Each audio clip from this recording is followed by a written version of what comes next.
Salut à tous, comme d'habitude partagez la vidéo et laissez un pouce bleu aide énormément la chaîne à gagner en visibilité. Et si vous voulez soutenir, c'est possible sur Utip, gratuitement en regardant des pubs ou en devenant Fire Tipper si vous pouvez vous le permettre. Aujourd'hui on parle d'Horizon Forbidden West, la suite d'Horizon Zero Dawn. Je vous avais déjà proposé une vidéo théorie sur ce fameux opus, il y a environ 3 mois, mais là on a enfin du concret. Ouais, on peut dire que je le sentais venir, clairement.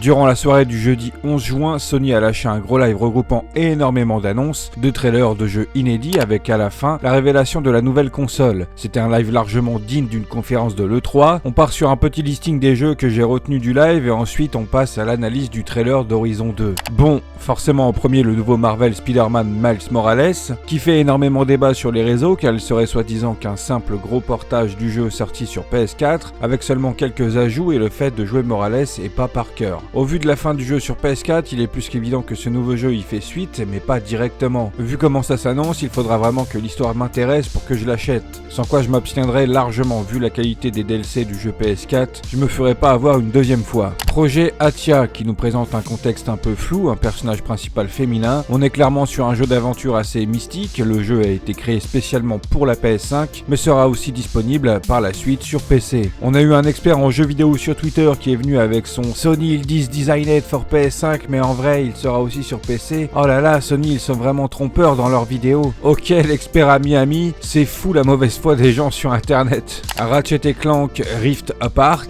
un trailer incroyable pour une suite sûrement attendue depuis longtemps par les fans. La licence a fait les beaux jours de la PS2 et revient avec un nouveau concept, celui des dimensions, du craquage du voyage entre les dimensions. Ça colle tellement bien à l'univers et au vu du court gameplay présenté, ça risque d'être une feature plus que sympa et mind game très clairement. Et Returnal, un espèce d'Edge of Tomorrow qui nous propose d'incarner une femme astronaute qui se crache sur une planète alien. Cette dernière revit constamment ce crash à chaque mort, mais remarque des changements à chaque fois, que ce soit au niveau de la planète que par rapport à ses souvenirs. Le jeu est présenté comme une exclue PS5, à voir si l'exclue est temporaire ou définitive. Le jeu a l'air très beau et très dynamique, un mélange entre Doom et Edge of Tomorrow. Oddworld Soulstorm, la suite très attendue d'une assez vieille licence. Le jeu sera une exclue PlayStation pour les consoles et sur PC il sera exclu sur l'Epic Store. Hitman 3, un trailer assez court mettant en avant cet ultime épisode d'une nouvelle trilogie qui aura pas mal plu aux fans de la licence. Gran Turismo 7, une annonce qui fait également plaisir, je suis pas un grand joueur de la licence mais j'y ai beaucoup joué, que ce soit le 3 ou le 4, j'ai un ami qui lui les a tous faits et est un grand fan, j'ai pas mal pensé à lui en voyant ce trailer, je pense que beaucoup d'autres joueurs attendaient ce jeu depuis des années en espérant qu'il soit moins décevant que le 6 sorti sur PS3. Pragmata, si tout du long j'ai beaucoup pensé à Kojima, finalement le jeu sera une nouvelle licence Capcom. Après on va pas se mentir que l'astronaute et le fait que la lune est présente, ça fait plus que penser à Kojima et son Homo Ludens. Peut-être a-t-il collaboré sur le jeu ou qu'on aura une info plus tard, mais quoi qu'il en soit, à l'image de Death Stranding, l'histoire sera certainement plus qu'importante dans ce jeu.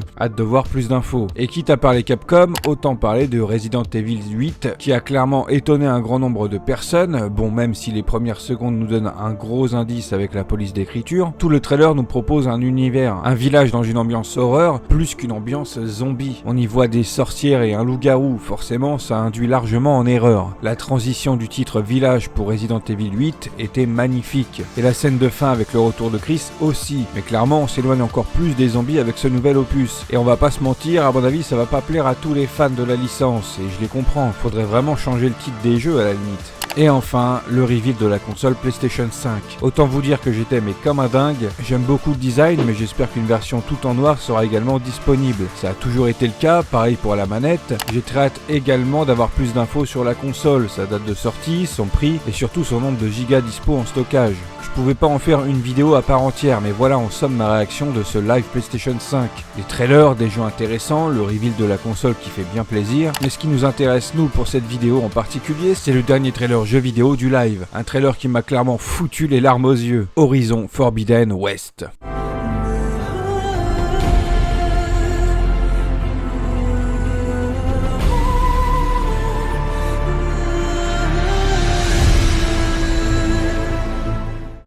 Comme je le disais en début de vidéo, il y a environ 3 mois, je vous avais fait une vidéo théorie sur Horizon 2. Théorie sur l'histoire, mais également le gameplay. Et j'avais plutôt bien senti les choses. Silence sera visiblement central, beaucoup plus présent. Une nouvelle tribu est là, et l'aspect maritime débarque dans le jeu. Alors le trailer débute en nous expliquant qu'à l'ouest se trouve un endroit où la vie animale a repris son activité. Il y a des crustacés, des poissons et des oiseaux. Aloy nous rappelle un peu le contexte, les anciens, leur monde qui a péri depuis des centaines d'années, que de leur ancien monde est né de nouvelles vies, mais également de nouveaux dangers. En fond, les paysages montrés sont juste magnifiques, que ce soit sous l'eau ou sur la plage. Les nouveaux animaux, le tout toujours avec des anciens bâtiments recouverts de verdure. Au début du trailer, quand je l'ai vu en direct, j'ai tout de suite dit Horizon. Mais c'est les animaux qui m'ont fait me dire mais c'est pas possible, vu qu'il y a des animaux dans le jeu. Et ce, bien qu'on entendait Aloy et que la musique était assez claire. Puis quand on a vu Aloy sur un galopeur...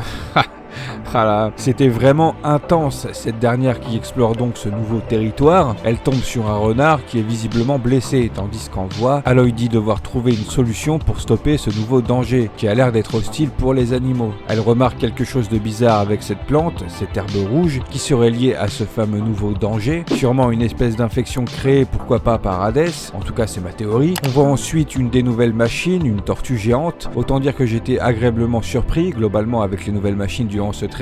Cette tortue est juste magnifique et j'ai hâte de la voir en action, comment elle va se battre. La tortue lève la tête vers le haut et on peut voir dans le ciel une tempête que l'on trouve dans le plan suivant, mettant en scène ce qui semble être un fermier de la nouvelle tribu, qui ont des habits de couleur vert. Ce dernier ramasse un légume qui semble être contaminé et l'on peut voir que le sol est envahi par la fameuse herbe rouge. Il est plus qu'évident que cette herbe et la tempête ont un lien et surtout provoquent ce genre d'infection par rapport à la vie et visiblement aussi à la nourriture qui pousse au sol. Aloy qui ajoute « avant que ça nous détruise tous », faisant référence au nouveau danger. On insiste un peu plus sur la tempête qui a des éclairs rouges. Clairement, c'est 100% Hadès. Nouveau plan, on voit Aloy toujours sur un galopeur, sur un plan large, avec en fond une des grosses machines Horus et la tempête Hadès visible dans le ciel. Aloy réplique disant qu'il n'y a rien qu'elle ne ferait pas pour sauver ce monde, et bam, on nous la montre plongée dans l'eau avec un appareil permettant d'y respirer. Elle enchaîne en disant qu'il n'y a aucune profondeur qu'elle n'explorerait pas. On voit ensuite des carapateurs nager autour d'un bâtiment de l'ancien temps. Nouvelle scène où Aloy découvre une inscription chinoise ou japonaise. Perso, je ne saurais pas vous dire laquelle des deux est la bonne, puisque le dragon que l'on voit apparaître derrière peut lui aussi très bien être chinois ou japonais. Après tout, le dragon d'Orient se retrouve associé à plusieurs cultures asiatiques. Mais quoi qu'il en soit, c'est très nouveau, très déboussolant de voir Aloy face à cette culture qui lui est totalement inconnue. Cette image est juste extraordinaire, le dragon qui tourne autour d'Aloy. Cette dernière qui réplique « aucun secret que je ne découvrirai pas, aucune barrière que je ne franchirai pas », avec un plan sur un espèce de mur, d'impasse, de roche, avec de la technologie aux couleurs violettes. Puis on enchaîne sur plusieurs plans, plusieurs paysages, un désert qui semble être une ancienne autoroute, vu le nombre et la disposition des carcasses de véhicules, un grand espace qui fait un peu prairie, avec au loin une grande infrastructure, avec une tour et des espèces de cultures autour, on dirait un grand champ. On voit Aloy escaladant une montagne dans un milieu hivernal, puis un autre plan paysage intéressant où l'on voit le grand pont de San Francisco. Un gros indice qui nous dit clairement qu'on sera surtout en Californie durant ce second opus, mais peut-être qu'on irait également au nord-ouest, peut-être en Oregon ou Washington. Pendant qu'on nous montre ces images, Aloy nous dit « cette mission est la mienne